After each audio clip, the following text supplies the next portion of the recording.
감사하고요. 오늘 저는 9번째 로마서 강의인데요. 어떤 상황에서도 즐겁게 살겠습니다. 시작.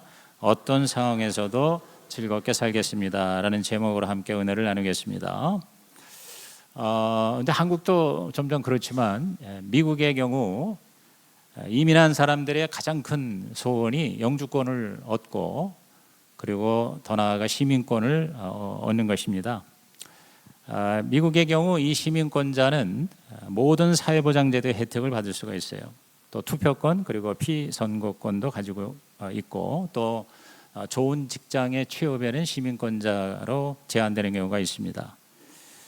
무엇보다 미국 시민이 되면 해외 어디를 가도 미국이라는 거대한 나라의 보호를 끝까지 받게 됩니다.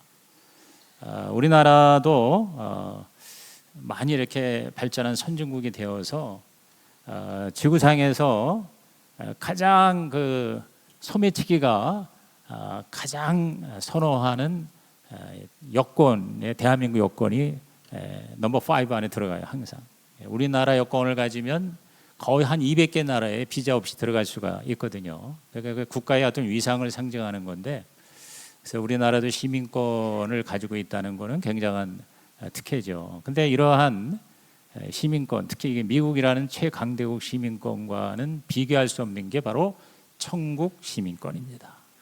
천국 시민권. 이 로마서 강해가 좀 신학적으로 어려운 내용이 많아서 예를 들어서 이제 칭이라는 거, 사실 로마서 전체의 주제가 믿음으로 의롭다함을 받는 칭이거든요. 근데 오늘 로마서 5장에도 이 칭의 얘기가 나오는데, 이걸 쉽게 얘기하면 하늘나라 천국 시민권을 얻는 게 바로 칭이다. 그래서 오늘 그 칭의로 거듭난 저와 여러분이 전천 후 즐거운 인생이 되는 것이 핵심인데, 그래서 제가 이렇게 앞으로는 설교 전에 설교 전체의 그 구조를 좀 이렇게 정리를 좀 하려고 이번 돌파 세미나 때 제가 처음으로 PPT를 이렇게 만드는 걸 배웠어요. 아직 초보지만 이렇게 한번 제가 정리를 해봤거든요. 자, 어떤 상황에서 즐겁게 살겠습니다가 오늘 설교 제목인데요. 크게 칭의의 혜택과 칭의의 적용이에요. 그래서 칭의의 혜택은 뭐냐면 내가 하나님 앞에 의롭다함을 받아서 이제 하나님이 내 편이 됐다는 거예요. 그래서 관계가 평화의 관계가 되고, 그래서 동맹 관계가 되고요. 그 다음에 우리는 언제든지 하나님의 은혜의 자리에 가서 하나님께 도움을 청할 수 있는, 이게 바로 칭의의 혜택이에요. 칭의의 혜택. 그 다음에 그 칭의를 내가 어떻게 내 삶에 적용할 것이냐, 즐거워하라고 그러는데 여기 2절, 3절, 11절에 즐거워하라는 말이 3번 나오거든요. 근데 그 즐거워한다는 거를 좀 더 확실하게 얘기하면 기뻐하고 자랑하는 거예요. 그래서 첫째 하나님의 영광을 즐거워하고, 두 번째는 환난을 즐거워하고, 세 번째는 예수 그리스도를 이제 즐거워하라. 이런 내용인데, 요걸 이제 여러분께서 이렇게 그림을 그려가면서 오늘 설교를 들으면 좀 더 이해가 쉬우리라고 생각합니다. 우선 첫째로 칭의의 혜택인데요. 바로 평화와 은혜입니다. 하나님과 관계가 평화의 관계가 된다 이 말이에요. 자, 1절 보시면 그러므로 우리가 믿음으로 의롭다 하심을 받았으니, 자, 이게 칭이잖아요. 믿음으로 의롭다함을 받았으니 천국 시민권자가 되었으니 우리 주 예수 그리스도로 말미암아 하나님과 화평을 누리자 그랬어요. 화평이나 평화나 같은 말인데요. 무슨 말입니까? 우리가 예수 믿기 전에는 하나님과의 관계가 평화로운 관계가 아니고 원수 관계가 되었다는 거예요. 하나님이 우리를 원수로 만든 건 아니에요. 우리가 스스로 원수가 됐죠. 그렇죠? 하나님을 거부하고 하나님을 부인하고 심지어 대적하고, 그다음에 하나님 믿는 사람을 핍박하는 이런 삶을 우리가 살았는데, 그런 원수 관계가 이제는 평화의 관계가 되었다 이 말이에요. 그래서 바울은 다른 성경 구절에는 골로새 1장 21절에서 22절에 이걸 이렇게 설명을 하고 있습니다. 다 같이 읽어봅니다.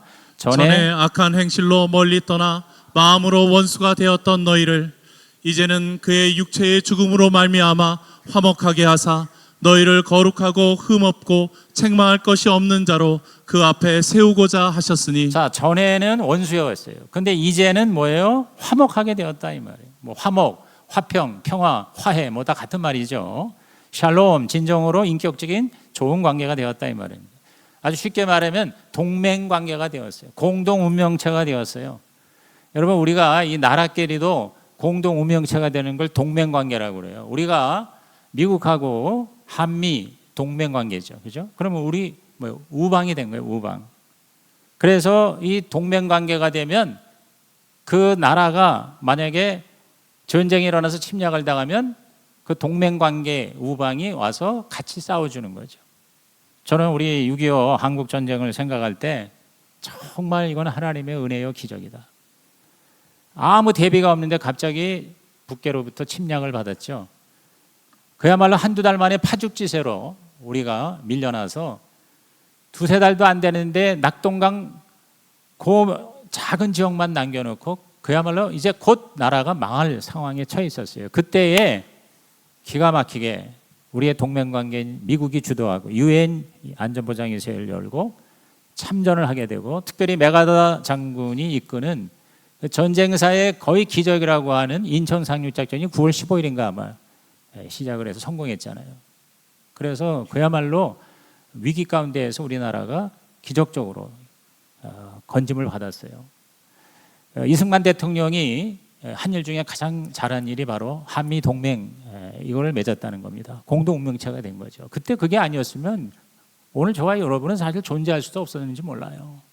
이 참으로 복된 나라 불가능했을 것입니다. 저 북한을 보세요. 그래서 6.25 때 거의 한 민간인 300만 명이 죽고 그다음에 군인들이 다 합해서 한 100만 명 이상이 전사를 했습니다. 그중에 미군만 3만 6천 명이 이 땅에 와서 목숨을 잃었어요. 수십만 명이 부상을 당했고 불구가 됐습니다. 그야말로 아무 관계가 없는 이 나라에 와가지고 젊은 우리 미국의 군인들이 3만 6천 명이 전사를 했어요. 그 명단이 다 지금 워싱턴 거기 기념관에 다 있지요. 뭡니까? 바로 동맹관계이기 때문에 그래요. 그런데 바로 저와 여러분이 예수를 믿고 하나님 앞에 의롭다함을 받았다는 건 바로 하나님과 우리가 동맹관계가 되었어요. 아멘입니까? 그래서 하나님이 이제는 내 편이 된 거예요. 내 편이. 하나님의 나를 위해서 목숨까지 바치는 그런 공동 운명이 되었다 이 말이에요. 기가 막힌 거 아닙니까? 이것이 얼마나 감사한지, 이거를 기뻐하고 즐거워하는 저와 여러분의 하루하루가 되시기를 주님의 이름으로 축원합니다.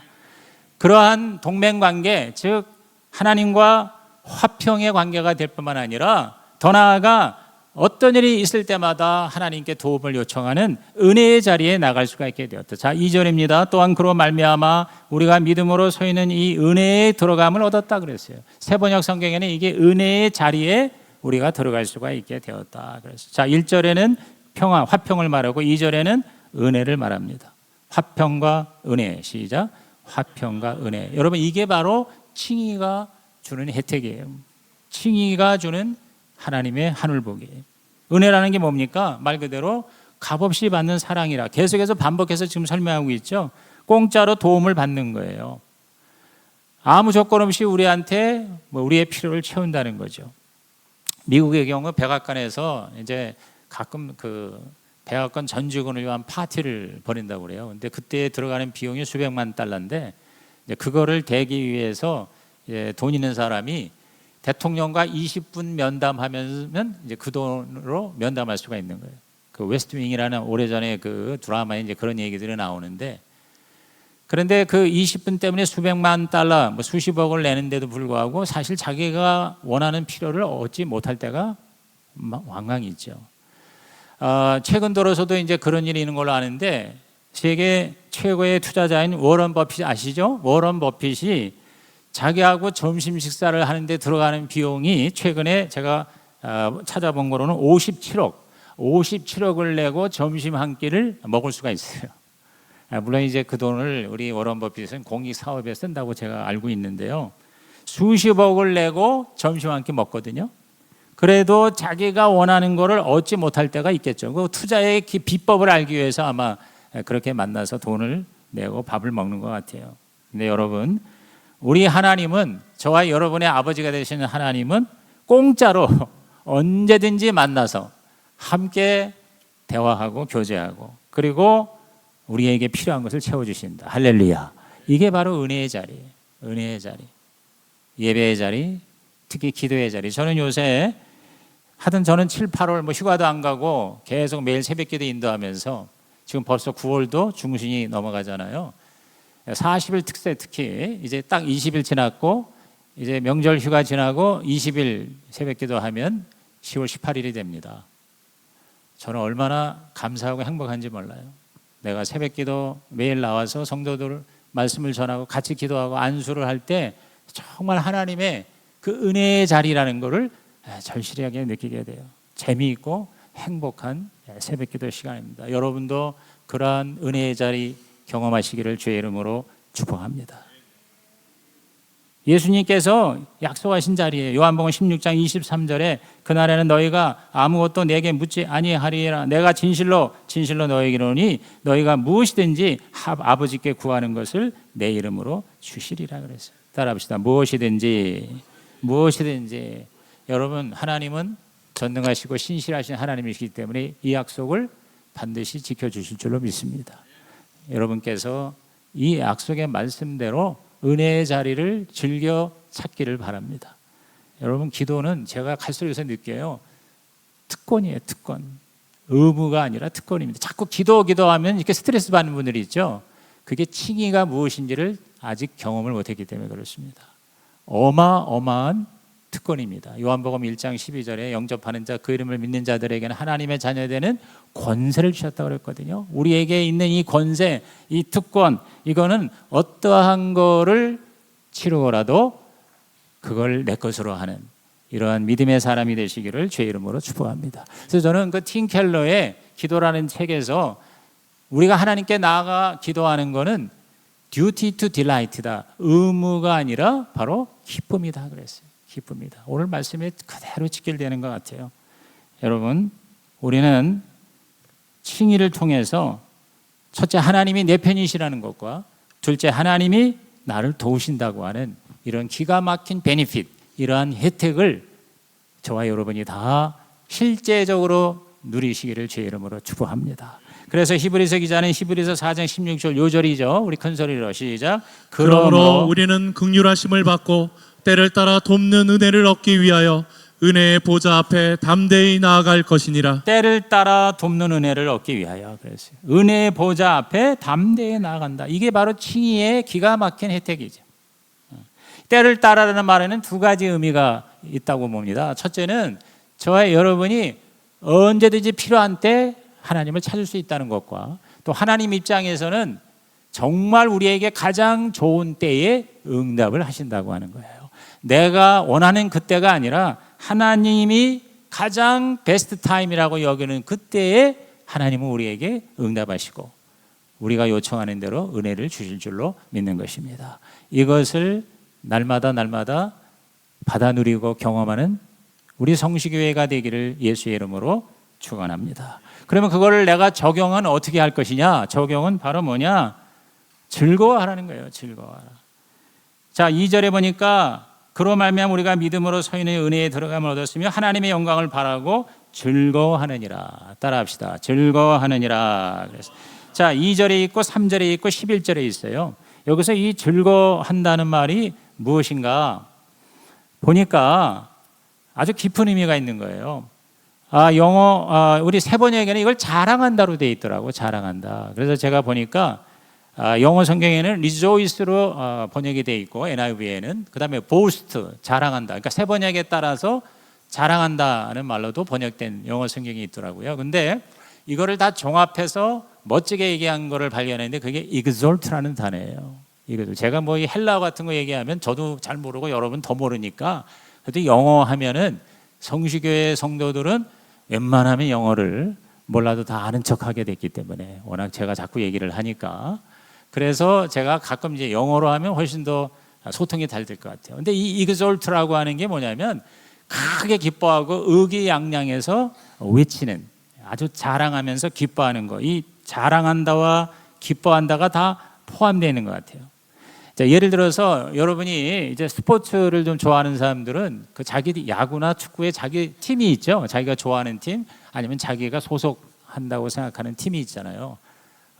저는 뭐 별로 그런 거에 시간도 없고 그래서 관심을 못 갖는데 뭐 무슨 뭐 LG니 뭐니 해가지고 야구팀 해가지고 뭐 삼성 라이온이니 그거 아주 거기에 미치는 사람들 많더라고요.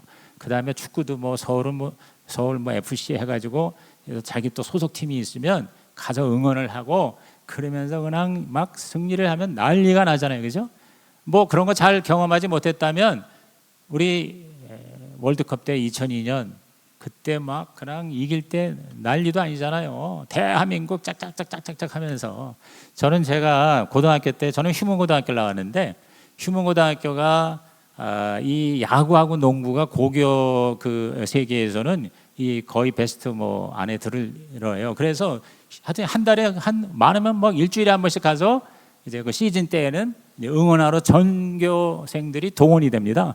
그러면 그 동대문에 있는 야구 경기장 아니면 이제 농구장에 가가지고 그냥 뭐 난리법석이에요. 그냥 WHAM, 뭐 WHAM, OON, 휴먼, 빅토리, 야 이게 이그졸트예요. 이게 바로 즐거워하고 이게 뭐요? 그야말로 자랑하는 거거든요. 이런 모습을 상상해 보세요. 오늘 여기 성경에 세 군데에서 즐거워한다는 말이 바로 이런 의미라는 거죠. 그럼 세 가지가 뭐냐? 첫째가 하나님의 영광을 즐거워한다는 거예요. 하나님의 영광. 하나님의 영광을 바라고 즐거워한다. 이 바라고가 세번역에는 소망이라는 말로 나와 있는데 이 하나님의 영광을 바란다는 거 궁극적으로 하나님의 영광의 완성이 뭐냐? 바로 천국이거든요. 저와 여러분은 내가 이 세상에서 죽든지 아니면 주님이 다시 오시든지 결국 종말을 경험하게 되는데 세상 사람들은 이 마지막 종말을 두려워합니다. 그리고 무서워해요. 심판받을 거, 이게 본능적으로 인간에게는 잘못한 게 많다 보니까 나중에 최후의 심판에 대한 거에 막연하지만 있거든요. 그리고 지옥이라고 하는 거에 믿지 않으면서도 내가 죽은 다음에 혹시 지옥 가지 않을까 하는 이런 두려움이 있어요. 그래서 세상 사람들이 제일 무서워하고 싫어하는 게 죽음이잖아요. 죽음의 자리는 가려고 하질 않잖아요. 그런데 우리 크리스찬은 이 죽음을 이긴 자예요.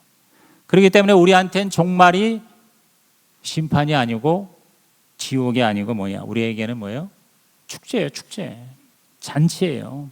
그래서 주님 다시 오시는 거를 우리는 휴거라고 그러는데 이 휴거라는 말이 굉장히 어려운 말이거든요. 랩처라는 말이 다른 말로는 엑스타시입니다. 엑스타시. 최고의 기쁨, 즐거움, 그리고 환상, 환희가 제일 좋은 말일 것 같아요. 이게 바로 저와 여러분의 마지막이라는 거죠. 예수님도 천국을 하나님의 나라를 잔치로 많이 비유했습니다. 누가복음 13장 29절에 사람들이 동서남북으로부터 와서 하나님의 나라 잔치에 참여하리니 그랬어요. 하나님의 나라의 잔치. 이게 바로 저와 여러분의 최후예요. 이게 바로 하나님의 영광을 즐거워하는 거예요. 그러므로 우리는 이 하나님의 나라를 바라보면서 우리는 어떻게 돼요? 이그솔트하는 거예요. 즐거워하고 그리고 기뻐하고 그리고 자랑하는 거예요. 저와 여러분 뭘 자랑하겠어요? 돈 많은 걸 자랑할래요? 여러분이 몸이 튼튼한 걸 자랑할래요? 결국은 그게 다 뭐예요? 사라지는 겁니다. 저와 여러분은 천국 영생을 하나님의 영광을 자랑하고 기뻐하는 자가 되기를 주의 이름으로 축복합니다. 이것이 실제로 여러분의 삶에 나타나기를 바랍니다. 그 다음에 두 번째는 뭐냐? 환난을 즐거워한다 그랬어요. 자, 환난을 왜 즐거워하냐? 자, 3절과 4절을 읽어보면 이유가 나옵니다. 다 같이 시작.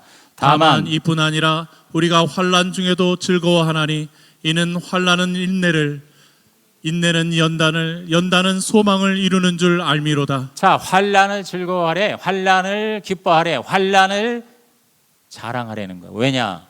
그 환난은 인내는 연단을, 연단이라는 말도 어려운 말인데 뒤집으면 단련다 똑같은 말이에요. 그리고 연단은 소망을 이루는 줄 알미로라 그랬어요. 그러니까 환난이 바로 우리한테 너무 유익할 수가 있기 때문에 우리는 즐거워하고 우리는 감사하고 우리는 자랑할 수가 있다는 것이죠. 환난은 인내, 여러분 인내라는 게 얼마나 귀한 가치인지요. 인내 없이는 우리 인간의 가장 중요한 인생을 풍요하게 하는 요소가 신망이잖아요. 믿음, 소망, 사랑이잖아요. 근데 이 믿음, 소망, 사랑도 보니까 인내가 없이는 사실상 내 것으로 할 수가 없더라고요. 믿는다는 것도 끝까지 참고 견디고 인내해야 되잖아요. 그죠? 사랑이라는 것도 그렇잖아요. 사랑도 인내가 있어야 사랑이 가능한 거예요. 그래서 고린도전서 13장에 보면 사랑장에 15가지 사랑의 속성이 나오는데 그 중에 15가지 중에 3가지가 인내하고 연결되어 있어요. 인내라는 단어, 견딤이라는 단어, 오래 참음이라는 단어로 사랑을 말하고 있습니다. 또 소망도 마찬가지죠. 인내의 결과가 소망입니다. 인내라는 게 뭐냐면 어떤 그 프레셔, 어떤 스트레스가 있잖아요. 이런 것이 다가와도 끝까지 그것을 버티는 거예요. 견디는 거예요. 여러분 생명의 삶 공부할 때 기억나요? 마지막 부분에 큰 바위돌 밑에 이렇게 깔려 있는 그 스트레스란 말이에요. 근데 그거를 끝까지 버티는 기도와 믿음으로 버틸 때 그 스트레스가 스트렝스가 된다 이 말이에요. 우리에게 힘이 된다 이 말이에요. 단련된 인격. 그래서 세 번역에는 단련된 인격, 품격 이렇게 번역이 되어 있습니다. 연단이라는 게.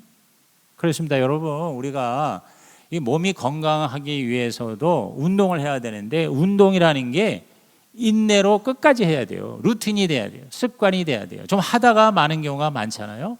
안 돼요. 끝까지 해야 돼. 저도 운동할 때 항상 좋아서 하는 게 아닙니다.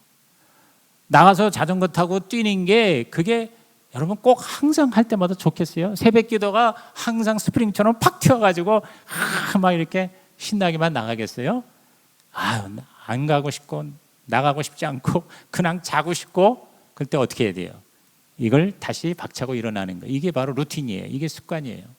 저는 새벽에 일어나면 무조건 새벽에 일어나면 일어나고 싶지 않지만 일어나야 돼. 일어나면서 간단히 3번 감사합니다 하나님께 외치고 나가서 소금물로 이를 닦고, 왜냐하면 물을 마셔야 되기 때문에 치약으로 안 닦고 소금물로 이를 닦고 물 한 잔을 감사하면서 마십니다. 그러고 난 다음에 이제 세수를 하고, 그리고 이제 여유가 있으면 새벽기도 전에 하고 여유가 없으면 새벽기도 끝나고 합니다. 매트를 깔고 거기서 구르기를 합니다. 구르기 뭔지 알죠? 이렇게 구르기를 30번을 해요. 그러면 이제 몸이 깨요. 활성화가 됩니다. 그런 다음에 이제 목침을 놓고 제 머리 뒤통수에다가 120번을 도리도리를 합니다. 120번을 도리도리 합니다. 그런 다음에 이제 등짝 위에 등 누르기를, 등대기를 한 5분 정도 해요. 5분에서 많으면 10분 정도. 그런 다음에 이렇게 내려와서 목 완전히 밑부분이에요. 이 부분을 또 50번을 제가 도리도리를 합니다. 여러분 이거 자꾸 돌려야 돼요. 여러분이 이 목을 자꾸 이렇게 돌리면, 평소에도 이렇게 자꾸, 오늘 설교 때 하여튼 기가 막힌 거 다 얘기해요. 이렇게 돌리면은요, 이 몸이 이쪽이 머리부터 이 뇌 속에 있는 이게 척수로 흘러내리는 거를 푸는 게 이거예요. 수도꼭지 이렇게 하는 거예요. 해보세요. 지금 이렇게 해보세요. 이걸 할 때도 그냥 이렇게 머리만 돌리는 게 아니라 이렇게 완전히 목의 근육을 이렇게 붙여가지고 돌리면 여기 힘이 들어가요. 이게 연단이에요. 이게 연단. 그렇게 하게 되면 그 다음에 이제 이게 엉덩이 뼈에다가 또 대고 누르기를 하고, 그 다음에 팔굽혀펴기를 60번을 합니다. 60번을 하는데 할 때마다 죽겠어요. 한 40번까지는 가는데 마지막 20번이 쉽지는 않습니다. 그러나 여기 보니까 환난은 인내를, 인내는 연단을, 연단은 품격을, 소망을 우리한테 주는 거예요. 그래서 제가 얘기하잖아요. 제가 제 평생에 지금이 제 체력적으로 가장 컨디션이 좋다니까요.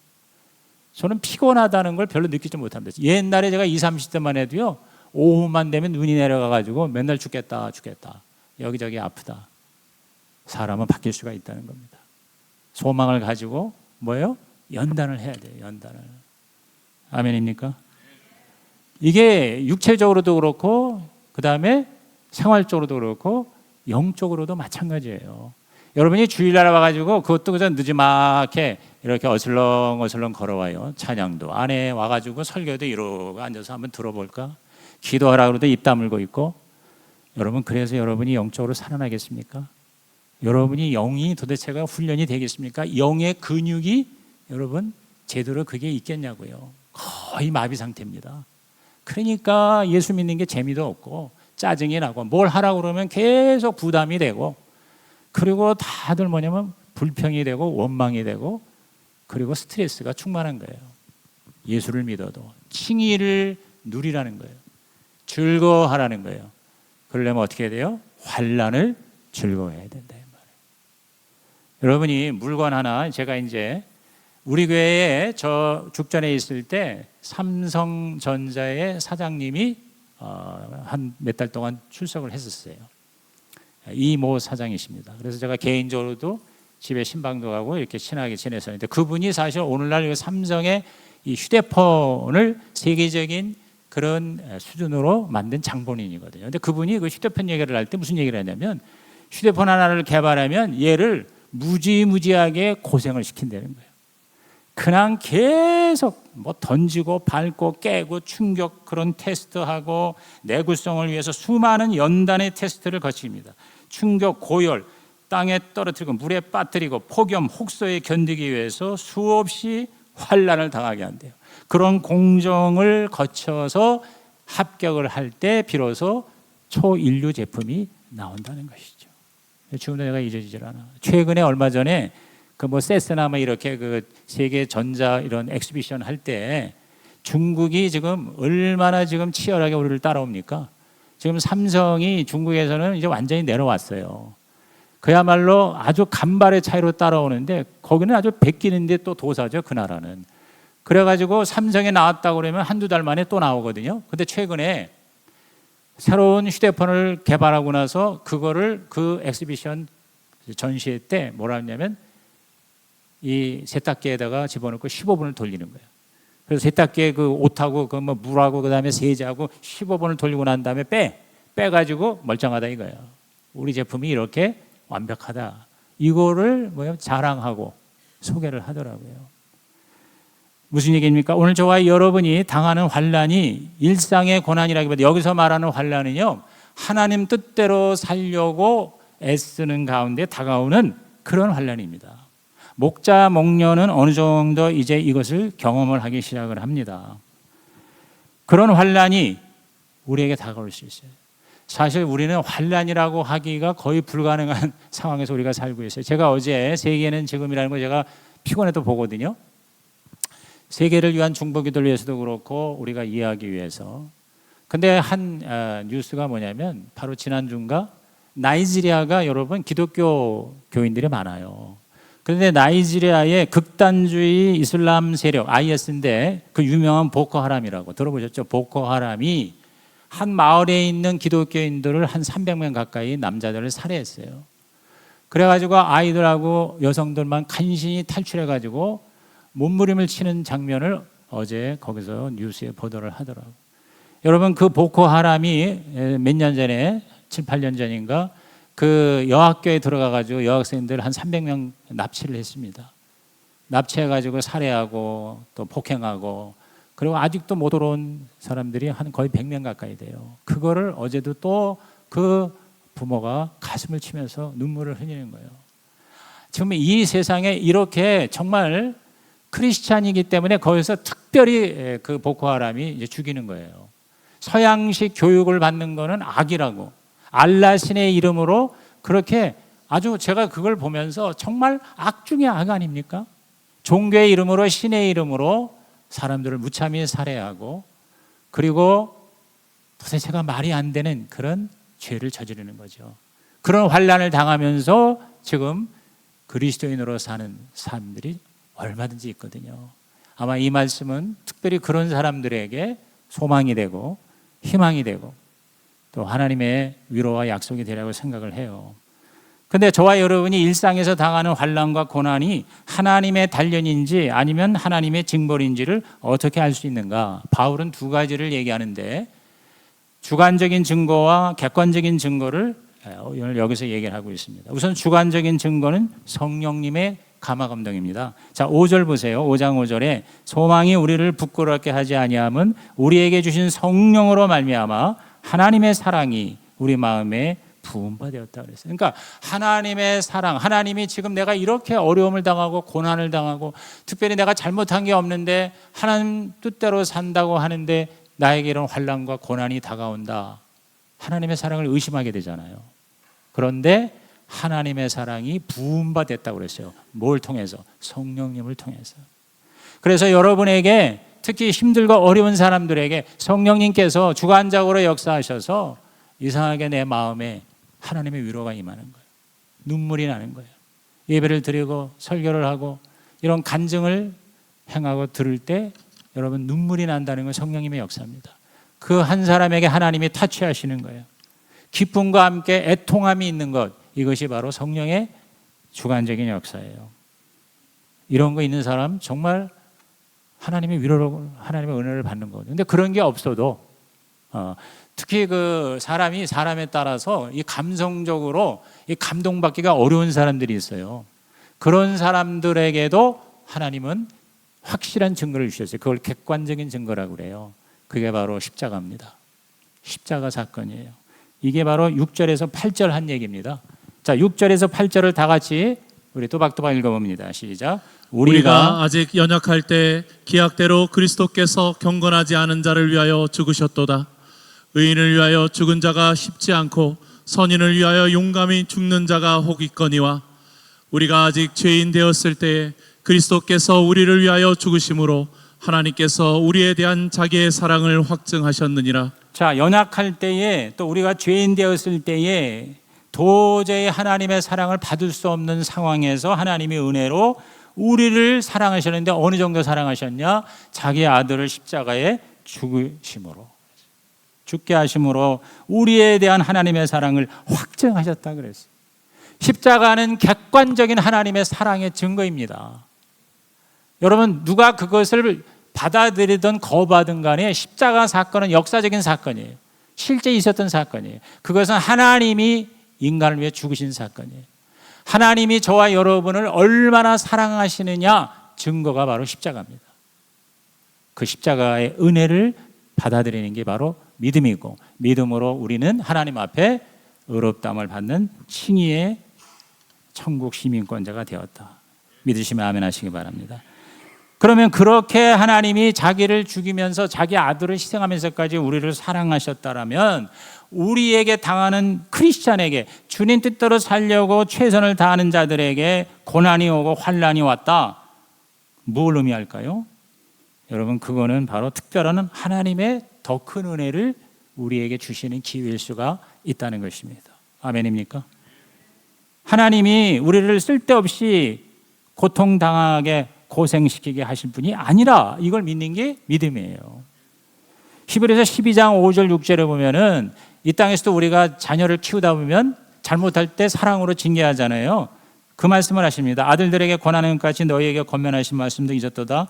일렀을 때 내 아들아 주의 징계하심을 경히 여기지 말며 그에게 꾸지람을 받을 때에 낙심하지 말라. 주께서 그 사랑하시는 자를 징계하시고 그가 받아들이시는 아들마다 채찍질 하심이라 하였으니 그랬어요. 여러분, 우리가 죄인일 때 아들을 희생할 정도로 사랑하셨다면 우리가 의인이 된 지금 시점에서 절대로 하나님은 우리에게 의미 없는 고난을 허락하지 않으실 것이다. 이것이 바로 뭐요? 사도 바울의 오늘 가르침이에요. 그게 9절에서 10절의 말씀입니다. 우리 한번 다 같이 읽겠습니다. 시작. 그러면 이제 우리가 그의 피로 말미암아 의롭다 하심을 받았으니 더욱 그로 말미암아 진노하심에서 구원을 받을 것이니 곧 우리가 원수 되었을 때에 그의 아들의 죽으심으로 말미암아 하나님과 화목하게 되었은즉 화목하게 된 자로서는 더욱 그의 살아나심으로 말미암아 구원을 받을 것이니라. 우리가 원수 되었을 때에 십자가의 죽으심으로 우리가 하나님의 자녀 되게 하고 하나님하고 화목하게 하고 하나님이 내 편이 되고, 그래서 하나님께 모든 것을 우리들이 도움을 요청할 수가 있게 되었으니 예수님의 부활하심으로는 얼마나 더 큰 하나님의 은혜가, 구원의 역사가 우리 가운데 임하겠느냐. 그래서 우리는 환난을 그러기 때문에 즐거워할 수가 있다. 기뻐하고 자랑할 수가 있다. 그래서 저는 이렇게 생각해요. 결국 우리가 예수 믿고 신앙생활하는 데는 두 가지가 확실하게 있어야 되는 것 같아요. 재미와 의미라는 겁니다. 재미와 의미. 시작. 재미와 의미. 그러니까 우리가 편안하고 하나님 복 받을 땐 재미야, 재미. 그러니까 여러분 재미있게, 신나게, 행복하게, 즐겁게 우리는 살아야 돼요. 살 수 있게 하나님 도와주셔요. 그런데 우리에게 가끔 다가오는 환난이 있어요. 그죠? 개인적으로 당하는 환난도 있고 어떤 국가적으로 혹은 사회적으로 당하는 어려움도 있을 수 있겠죠. 그때는 거기서 우리가 재미를 누릴 수는 없잖아요. 그러나 의미를 발견할 수 있다는 거예요. 하나님이 나에게 주시는, 또는 이러한 이 시대에 이러한 환난에는 무슨 의미가 있을까? 그것을 재해석하는 것이 그게 복음적인 그리스도인의 믿음의 행위거든요. 그래서 하나님 말씀으로 기도로 여러분은 여러분이 당한 현실을 다시 재해석을 하는 것, 이것이 바로 신앙적인 태도라는 것이죠. 성경에 보면 그런 재해석이 얼마나 많은지 몰라요. 지금 이 고난에 대한 재해석을 통해서 여러분은 고난당할 때 절망하거나 원망하지 않고 오히려 하나님께 더 감사할 수가 있고, 거기서 의미를 찾고, 아, 이런 환난이 결국 나를 더 영적으로 성장시키고 더 하나님께 가까이 가게 하고, 혹시 내가 잘못한 게 있고 나도 모르는 죄를 지은 것을 깨닫게 하시는구나. 이렇게 저와 여러분이 전혀 새롭게 변화되는 더 차원 높은 은혜로 들어가는 그러한 기회가 되고 그러한 자리가 되시기를 예수 그리스도의 이름으로 축복합니다. 마지막 셋째는 뭐냐? 그리스도로 즐거워하라는 거죠. 자, 11절 말씀 읽고 말씀 마치겠습니다. 시작. 그뿐 아니라 이제 우리로 화목하게 하신 우리 주 예수 그리스도로 말미암아 하나님 안에서 또한 즐거워하느니라. 자, 우리가 앞에 이 영광을 즐거워한다. 우리 마지막 하나님의 그 영생 천국의 그 잔치를 우리는 상상하면서 미래를 바라보면서 즐거워해야죠. 그 다음에 두 번째가 뭐라고 했어요? 환난을 즐거워하라 그랬어요. 환난 때문에 우리들이 결국 진선미가 될 수 있다. 더 참되고 더 선하고 더 아름다운 삶의 가치를 우리는 누리게 되는데, 이제 세 번째는 그도저도 아닐지라도 그냥 예수 그리스도 하나님 그분 때문에 우리는 어떻게 돼요? 즐거워한다는 거예요. 감사하고 기뻐하고 자랑할 수가 있다는 것이죠. 그래서 저는 결론적으로 그래요. 저는 두 가지인 것 같아요. 두 가지. 첫째가 살아있다는 거. 내가 살아있다는 거를 우리는 즐거워합시다. 기뻐하는 거예요. 특히 이 시대에 이 땅에서 우리가 살고 있다는 거, 거의 전 세계의 3% 이내입니다. 우리 한국 사람들의 생활 수준이. 그러니까 이런 걸 생각하면서 우리가 내가 살아있다는 것 자체가, 오늘 이 시간에 앉아있다는 것 자체가, 잠을 잤는데 오늘 아침 내가 일어나서 숨을 쉬면서 오늘 하루도 하나님이 나에게 생명을 주시고 일용할 양식을 주시고 그리고 살아갈 수 있는 힘과 용기와 능력을 주신 하나님을 감사합니다. 기뻐합니다. 즐거워합니다. 자랑합니다. 할렐루야. 여러분, 그러한 저와 여러분이 되시기를 주의 이름으로 축복합니다. 그 다음에 두 번째는 뭐냐? 내가 구원받은 거예요. 구원받은 이 은혜 하나만으로도 저와 여러분은 최고의 성공을 한 거고, 그리고 가장 큰 복을 받은 거예요. 그거 하나만으로도 우리는 우리 하나님께 무한 감사하고 즐거워하고 자랑할 수 있게 될 줄로 믿는 것입니다. 그러한 살아있다는 것과 구원받았다는 것, 이 두 가지를 이번 추석 명절에 가족들이 모일 때 여러분께서 간증하고 감사하고 자랑하는, 그래서 정말 주 안에서 의미 있고 재미있는 명절의 기간이 되시기를 주의 이름으로 축복합니다. 이제 여러분 레마 카드 꺼내셔서요, 오늘 하나님 주신 말씀을 정리하시고 우리 헌신대 앞에 나와서 기도받으시길 바랍니다.